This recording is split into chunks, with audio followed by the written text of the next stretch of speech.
Hello, my name is Dr. Diwan S. Raja. Today I will discuss about the anatomy of the clavipectoral fascia.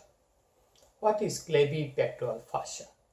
The clavipectoral fascia is a deep fascia which is present below the clavicle, extend up to the axillary fascia and encloses two muscles. One is the subclavius above and the pectoralis minor below. So, if you say what is clavipectoral fascia, this is a deep fascia where it is located, extending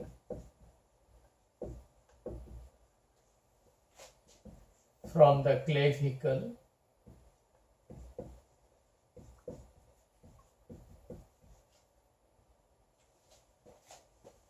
to the axillary fascia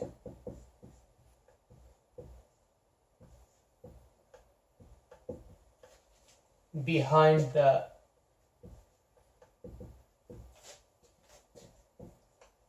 pectoralis major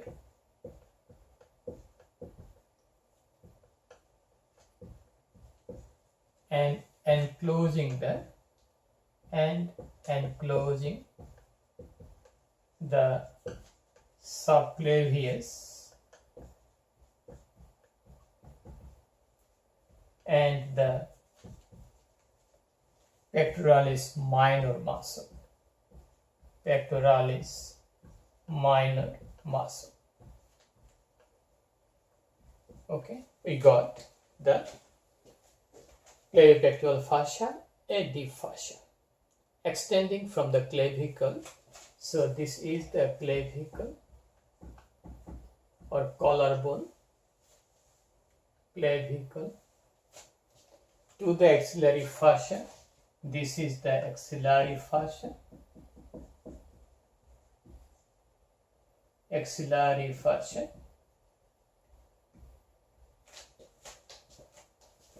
Behind the pectoralis major muscle, this is pectoralis major, pectoralis major, and pectoralis major is covered by pectoral fascia. It is covered by pectoral fascia and enclosing the muscles. This is the muscle subclavius muscle, and this is the pectoralis minor muscle. So what is my clavipectoral fascia? This is clavipectoral fascia, this is clavipectoral fascia, clavipectoral fascia, this is clavipectoral fascia, clavipectoral fascia, clavipectoral fascia here. Okay, so this entire part is the clavipectoral fascia. From here to here, this entire part is the clavipectoral fascia. And the clavipectoral fascia encloses the muscle subclavius and the pectoralis minor muscle. Okay, we got that. The clavipectoral fascia. Now we go its attachment and extension. Medially, it is attached to the first rib, medial to the subclavius. Okay, medial to the subclavius.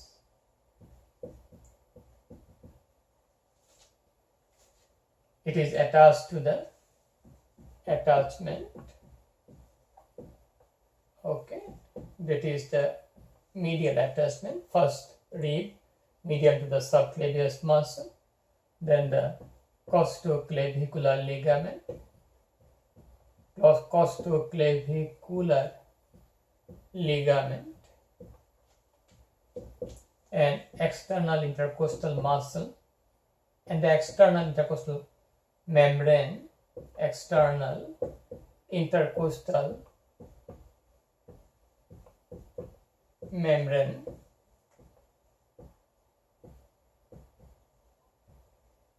over the first and second intercostal space, second intercostal spaces. Okay, we got the extension and attachment of the clavipectoral fascia medially to the first rib, medial to the insertion of subclavius, then the costoclavicular ligament, external intercostal membrane over the first and second intercostal space. If you go medially, if you go to the lateral aspect, laterally, okay, it is attached to the coracoid process, to the coracoid process,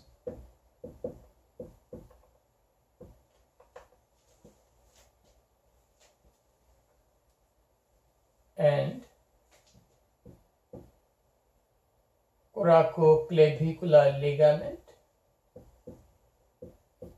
clavicular ligament, and it covers partly the short head of biceps brachii origin and the coracobrachialis origin, because they take origin from the tip of the coracoid process. We got lateral attachment. Okay, we got lateral, medial, above.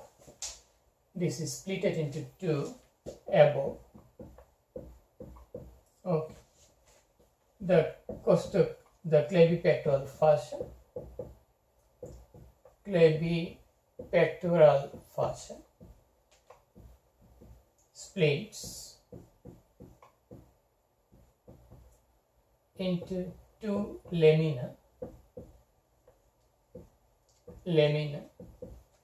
the posterior lamina, and attached to the subclavian groove of the clavicle, and attached to the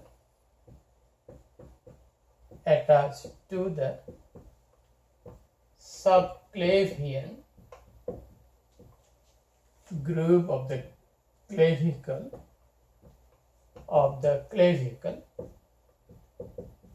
Okay, the posterior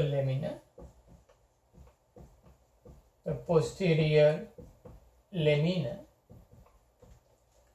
okay, so suppose this is the posterior lamina, it will go and it will go here, and it will be continuous with that of the investing layer of deep cervical fascia, investing layer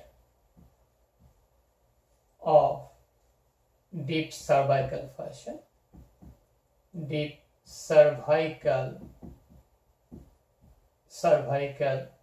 fascia. Okay, so the posterior lamina will go posteriorly, and it go up, and it will continuous with the investing layer of the deep cervical fascia plus the axillary sheath and axillary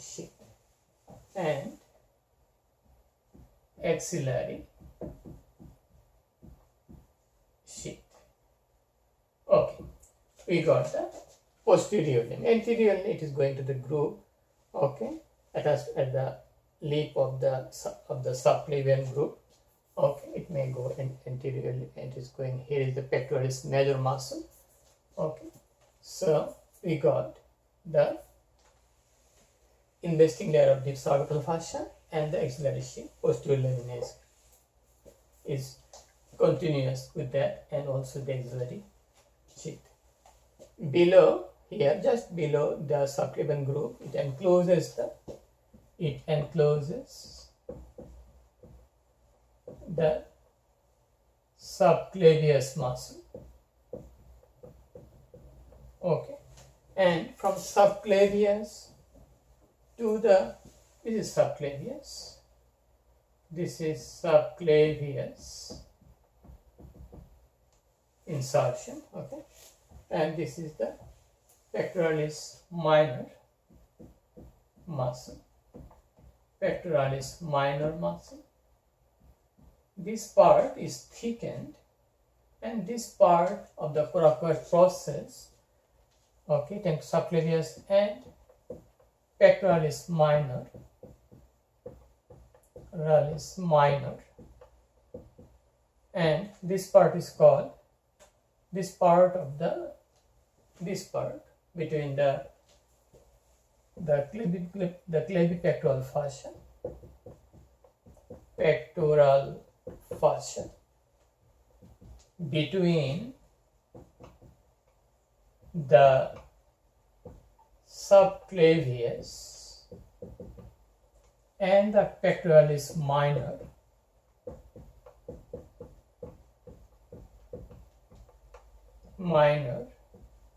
is called costocoracoid membrane or ligament. Okay, so this is the, this part we call now costocoracoid. This part is thickened, or upper part of the, this entire part is the clavipectoral fascia. This part is thickened, and it is called costocoracoid ligament, also called costocoracoid membrane ligament.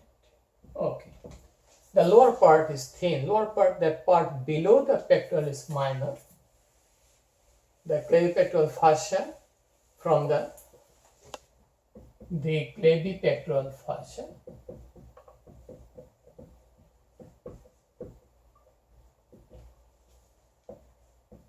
from the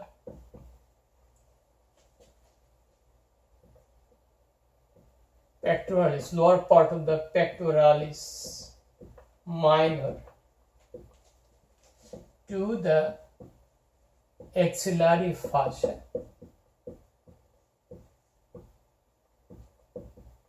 is called suspensory ligament of the axilla, suspensory ligament of the axilla. Okay, so idea is that this part keep the axilla concave. This is a suspensory ligament.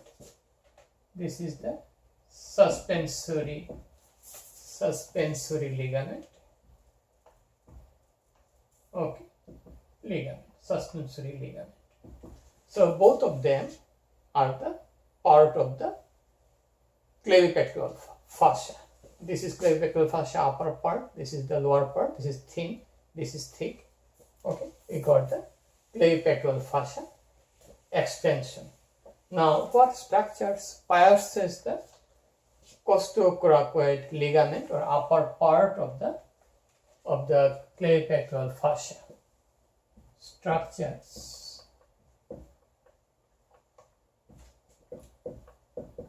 piercing the upper part of the, that is, the upper part is the costocoracoid ligament or membrane, upper part of the clavipectoral fascia.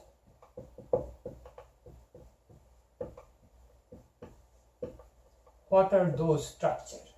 Our answer is that the cephalic vein. You must remember that. Then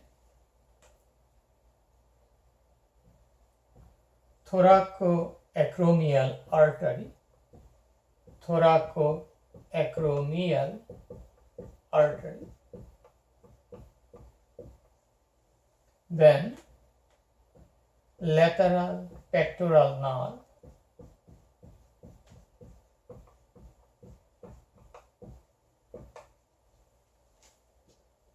okay. Then we'll get lymphatics. So if we go here, we get the cephalic vein. Okay, cephalic vein that opens into the axillary vein. Then we get the thoracoacromial artery,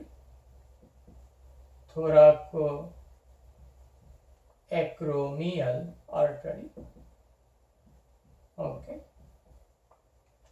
that is there's a branch of the second part of the axillary artery. Okay, then we get the lateral pectoral nerve. They all pierce this lateral pectoral nerve,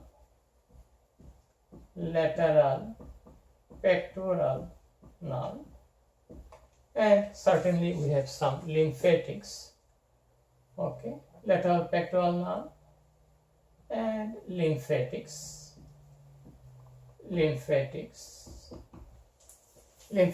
from the breast and the anterior chest wall, because we know that breast is located here, so we'll get lymphatics like this that will go to the apical group of the axillary lymph node. Okay, so these are structure. How can I remember? We remember simple way: CT LL. If you can remember that, whatever you may like, any other mnemonic, that is cephalic vein, thoracoacromial artery, lateral pectoral nerve, and lymphatics. Okay, CTLL. Or if you think CALL, that is also acceptable. Then cephalic vein, acromiothoracic artery. Ideally we say thoracoacromial artery. Okay, so we got the structures piercing the clavipectoral fascia. Okay, so this is the lateral pectoral nerve. Medial pectoral nerve actually pierces the pectoralis minor. It supplies the pectoralis major directly. That is the medial pectoral nerve. Okay, so we got that. We got the structures piercing the clavipectoral fascia. Okay, we got that. Now we get some clinical anatomy. Okay, that is spread of infection.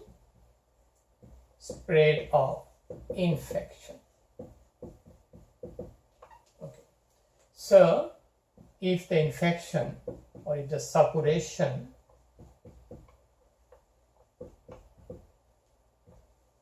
is over the pectoralis minor, okay, it spreads along the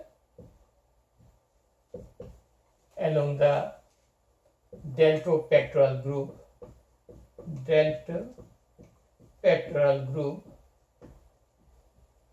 and anterior axillary fold and anterior axillary fold.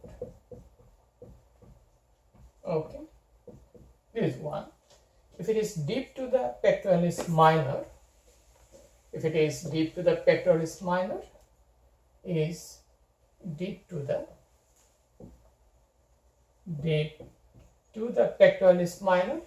then it will follow the blood vessel and nerve. It may go to the it may ascend to the root of the neck. The infection may spread or may ascend along the nerve and blood vessels to the root of the neck. Okay, it may spread in that direction. So that's all about the clavipectoral fascia, its extension, structures piercing the clavipectoral fascia, and its clinical anatomy. So please support my channel. Please subscribe me. Share the information with your friend. If anyone has any question, please feel free to ask me. Have a nice day. Bye now.